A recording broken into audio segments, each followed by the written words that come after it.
Praise the lord. హల్లెలూయా. ప్రతిరోజు దేవుని కృపావార్త కొరకు ఎదురు చూస్తున్న నా ప్రియమైన దేవుని బిడ్డలకి నా వందనాలు.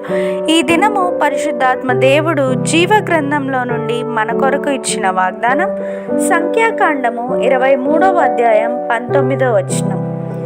దేవుడు అబద్ధమాడుటకు ఆయన మానవుడు కాడు, పశ్చాత్తాపపడుటకు ఆయన నరపుత్రుడు కాడు. ఆయన చెప్పి చేయకుండునా, ఆయన మాట ఇచ్చి స్థాపింపకుండునా. Amen. Verse of the day, Numbers chapter 23 verse 19.